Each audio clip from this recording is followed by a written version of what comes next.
Halo, assalamualaikum teman-teman. Perkenalkan, nama saya Nafeza Mailovra dari kelas 11 OTKP 2.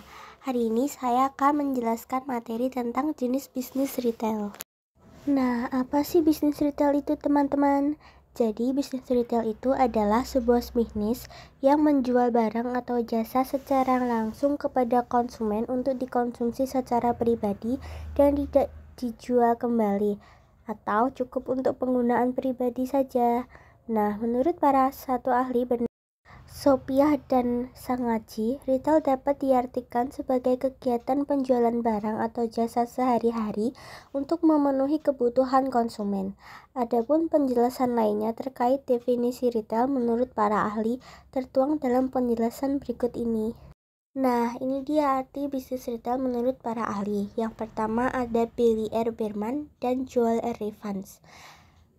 Memaparkan jika yang dimaksud dengan bisnis retail adalah aktivitas bisnis yang erat kaitannya dengan pemasaran produk dengan tujuan akhir barang dan jasa yang ditawarkan bisa sampai ke konsumen dan digunakan untuk diri sendiri maupun memenuhi kebutuhan rumah tangga. Yang kedua ada menurut para ahli bernama Philip Kotler, serangkaian proses penjualan barang dan jasa secara satuan atau eceran untuk bisa sampai ke tangan konsumen dan dapat dipergunakan untuk memenuhi kebutuhan masing-masing. Yang terakhir ada David Gilbert, yaitu retail adalah semua upaya yang dilakukan untuk dapat memuaskan konsumen tingkat akhir, mulai dari mengerahkan keahlian pemasaran sampai dengan jasa atau pelayanan. Fungsi bisnis retail ada 4, yaitu yang pertama, untuk membantu konsumen mendapatkan barang dengan mudah. Yang kedua, saling menguntungkan produsen dan grosir. Yang ketiga, membantu promosi produk-produk yang ada. Yang terakhir, mengobservasi pasar terkait minat belanja masyarakat. Nah, jika ada fungsi, maka juga ada tujuan. Berikut tujuan bisnis retail. Yang pertama, untuk membantu konsumen memperoleh barang yang diinginkan. Yang kedua, menjual produk dengan kuantitas yang lebih sedikit sehingga memudahkan masyarakat untuk menjangkaunya serta memenuhi kebutuhan harian.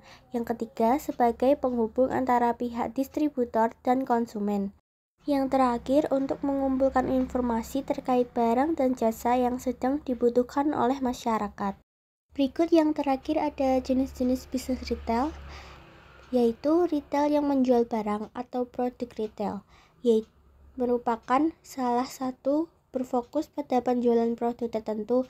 Salah satunya contohnya adalah bisnis thrift shop yang khusus menjual baju-baju pre-loved atau baju bekas. Yang kedua ada retail yang menawarkan jasa atau service retail, yaitu berupa selain barang ada juga jenis retail yang berfokus menawarkan jasa. Misalnya usaha bengkel motor yang kehadirannya cukup penting mengingat jumlah pengendara motor di Indonesia menjadi salah satu yang tertinggi. Yang terakhir ada retail yang menjual barang dengan media tertentu atau non-store retail, yaitu adalah menggunakan mesin untuk menawarkan produk yang mereka miliki, misalnya barang-barang yang dijual dalam vending machine. Selain itu praktis, para konsumen pun bisa lebih leluasa untuk memilih prosedur yang mereka inginkan. Terima kasih teman-teman, itulah penjelasan tentang jenis bisnis retail. Selamat dipahami.